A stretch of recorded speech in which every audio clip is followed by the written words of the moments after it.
Hello and welcome to the Edu-Leaders Show on the Edu Bulletin, where we bring you the latest insights and trends from the world of education. I'm Daisy, and I'm excited to guide you through this episode. We have an esteemed guest joining us, Ms. Roja Paul K, Principal of Meridian School in Uppal, Hyderabad. In our interview, she shares her insights at the 20th Education Summit. She highlights the importance of student-centric learning and praises aspects of the National Education Policy 2020, particularly its focus on holistic development and the use of the mother tongue. Emphasizing the crucial roles of both educators and parents in a child's education, she advocates for partnership rather than opposition between them. She also calls for a shift in the approach to assessment, suggesting exams should be viewed as steps for learning rather than sources of fear. Now, let's move directly into our interview. Over to you, Rumani. Let's hear what Ms. Roja Paul K had to say. So we have with us Miss Roja Paul K, Principal, Meridian School, Uppal, Hyderabad. Thank you so much, ma'am, for coming here. My pleasure. How's your experience being here at the 20th Education Summit? And tell me about some takeaways that you will be taking back from here today. Well, the experience is always very good. My takeaway is one of the panelists in the previous one, where they were speaking about the student-centric learning, and where they mentioned about KYC, but not know your customer, but know your child. I like that aspect a lot. It's always a learning experience for me. Yeah. Absolutely, ma'am.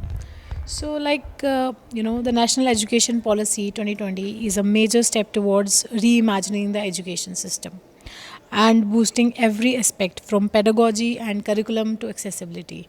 So, how far have you been able to reap its benefit as an institution?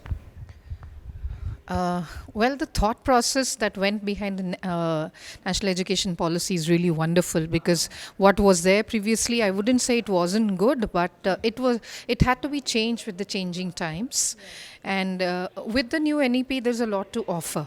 But if it is implemented in its sense and spirit, it's going to be wonderful. A lot of things one thing especially that I like is about the holistic report card, and the fact that even the foundation years have brought into the purview of the board. That is wonderful. And the use of mother tongue, though it has its challenges for its implementation, there are a lot of things that new NEP has come in. Especially I like the breakup, that is 5 plus 3 plus 3 plus 5. That's what I like. There's a lot that NEP has to offer. We're only waiting to see how it is going to go. Right, absolutely. So today we have been talking about the schools of tomorrow, how parent engagement should be maintained and calculated. So what are your thoughts on how to make a balance between the involvement of educators as well as parents in shaping up the future of children? In fact, what I would like to say, the first school is the home itself. If you look at the definition of a parent means somebody who begets, somebody who nurtures, and somebody who raises a child. So the first, I would say, we can call it informal, but that education starts with a parent, either be it a mother or a father, but it begins over there. A school only builds on it. Yes, a school has an integral role, a significant role to play, but it cannot do without a parent. A parent cannot do without a school. So both these stakeholders have a very significant role to play in a child's life. So I think we have to work in partnership rather than against each other. Absolutely right, ma'am. Thank you so much for sharing your views.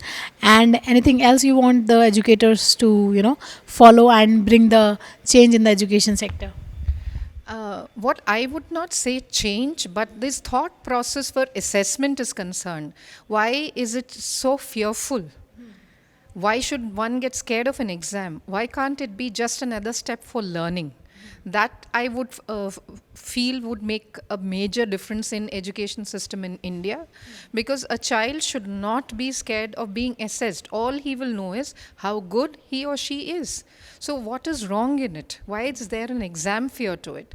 So that, I think, has to be addressed if we would like to see a change in India where education is concerned.